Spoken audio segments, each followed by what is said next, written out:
Welcome back to Rekha legal IQ channel. నేను ఈరోజు కాలేజ్కి వెళ్ళాను రిపోర్ట్ చేయడానికి. సో అక్కడికి వెళ్ళి నేను ఫీజు అయితే కట్టేశాను. కట్టిన తర్వాత మనకి ఇలా వస్తుందన్నమాట జాయినింగ్ రిపోర్ట్ అనేసి. సో ఇక్కడ అన్ని ఇన్స్ట్రక్షన్స్ అన్నీ ఉంటాయి. సో మనకు ఒక 4 పేజెస్ ఒక పీడిఎఫ్ వస్తుందన్నమాట జాయినింగ్ రిపోర్ట్ అని. సో దాంతోపాటు వాళ్ళు చాలా చెప్పారనమాట ఇంకా చేయాల్సింది. సో ఇక్కడ చూడొచ్చు, నేను ఫీజు కట్టేశాను కాబట్టి ఫీ పేడ్ అని వచ్చేసింది. ఆల్రెడీ ఫీ డీటెయిల్స్ వచ్చింది, ట్రాన్సాక్షన్ ఐడి డీటెయిల్ కూడా వచ్చింది. పింక్ కలర్ది వెళ్ళిపోయింది అనమాట. ఇక్కడ మీరు చూడొచ్చు. సో పింక్ కలర్ ఉంటే మీరు ఇంకా పేమెంట్ చేయాలనేసి అయిపోయింది కాబట్టి నాకు ఇలా వచ్చింది. దాని తర్వాత ఇది రిపోర్టింగ్ అంతా వస్తుందన్నమాట. ఏమేమి సర్టిఫికేట్స్ అనేది డౌన్లోడ్ సబ్మిట్ చేయాలనేది ఇక్కడ వాళ్ళు ఇచ్చారు. Rank card, SSC, graduation, intermediate, provisional certificate, memorandum, study certificates, latest integrated community certificate, transfer certificate, income certificate, minority certificate, EWS certificate, tuition fee receipt, undertaking affidavit for distance corresponding sir open స్టడీలో కానీ డిస్టెన్స్లో కానీ కరస్పాండెన్స్లో చేసిన వాళ్ళకి affidavit అనేది చేయించుకొని తీసుకొని రావాలని చెప్పారనమాట. సో ఇక్కడ స్పెషల్ అనమాట. I have to collect the provisional allotment order from the college allotted after verification of original certificate అని ఉంది. 3rd point. 4th పాయింట్ చూడొచ్చు. My allotment order will be cancelled if all the original certificates are not produced at the allotted college for physical verification. 5th point. My claim for reimbursement of tuition fee will be considered subject to verification and eligibility criteria prescribed by Government of Telangana from time to time. In the event of myself found not eligible for fee reimbursement, I will pay the total tuition fee. I am not eligible for fee reimbursement if I have already claimed fee reimbursement in PG or B.Ed. So నాది కూడా BEd అయిపోయింది, PG కూడా అయిపోయింది. So రెండిట్లో నాకు అప్పుడు అంటే పీజీలో రీఎంబర్స్మెంట్ వచ్చింది కాబట్టి నాకు బీఎడ్లో రీఎంబర్స్మెంట్ రాలేదనమాట. సో ఇప్పుడు నేను కూడా ఎలిజిబుల్ కాదనమాట రీఎంబర్స్మెంట్కి. సో అండ్ ఇక్కడ ఏంటి స్పెషల్ ఫీ 2500 అలాటెడ్ కాలేజ్లో కట్టాలని ఉంది. సో అండ్ ఈవెన్ మనం రిపోర్టింగ్ కూడా 30 నుంచి 4th సెప్టెంబర్ అని చూపిస్తున్నారు.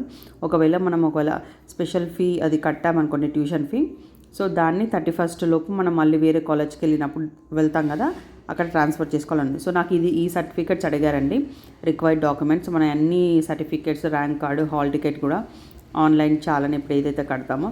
సో నాకు స్పెషల్ ఇక్కడ ఏంటి అనిపించిందంటే ఇంకొకటి చూడొచ్చు. నెక్స్ట్ దాంట్లో convocation, transfer certificate, migration. So ఇక్కడ చూడొచ్చు మీరు పోలీస్ వెరిఫికేషన్ సర్టిఫికేట్ మ్యాండేటరీ అని చెప్పారు. సో మీ సేవాకి వెళ్ళి పోలీస్ వెరిఫికేషన్ అనేది సర్టిఫికేట్ మనం అక్కడ అప్లై చేసుకొని రావాలన్నమాట.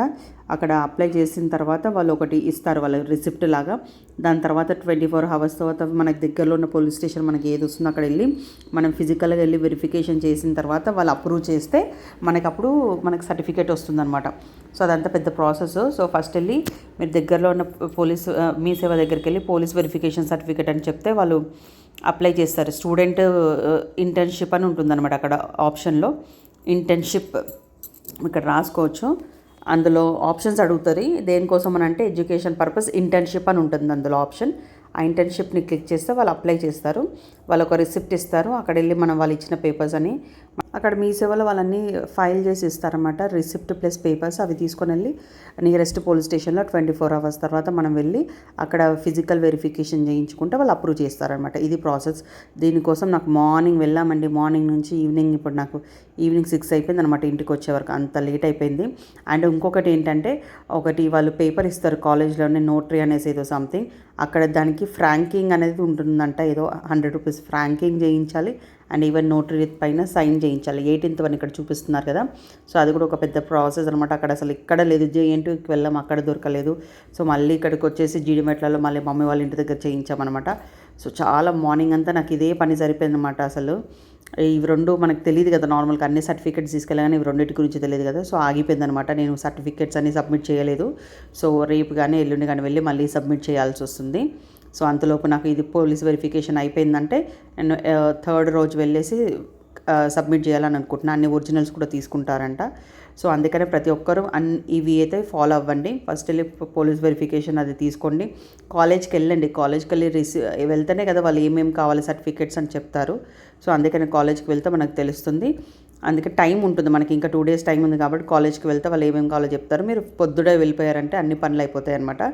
సో చాలామంది అడుగుతున్నారు కదా ఏమేమి సర్టిఫికేట్స్ అక్కడ సబ్మిట్ చేయాలని. సో ఇదండి, నాకైతే ఈ కాలేజ్లో అనంత కాలేజ్లో మాత్రం ఈ సర్టిఫికేట్స్ అడిగారు. సో బెటర్ అంతే, చాలామంది తీసుకొచ్చారు. మేబీ ఇదే ఉంటుండొచ్చు అన్ని కాలేజెస్లో కూడా. అండ్ ఫోటోగ్రాఫ్స్ కూడా అన్నీ 3 sets వాళ్ళు అడుగుతున్నారు ప్రతి ఒక్క సర్టిఫికేట్. ఒకసారి కాలేజ్కి వెళ్ళి విజిట్ అవ్వండి. ఐ హోప్ మీ అందరికీ నా వీడియో నచ్చిందని అనుకుంటున్నాను. Thank you.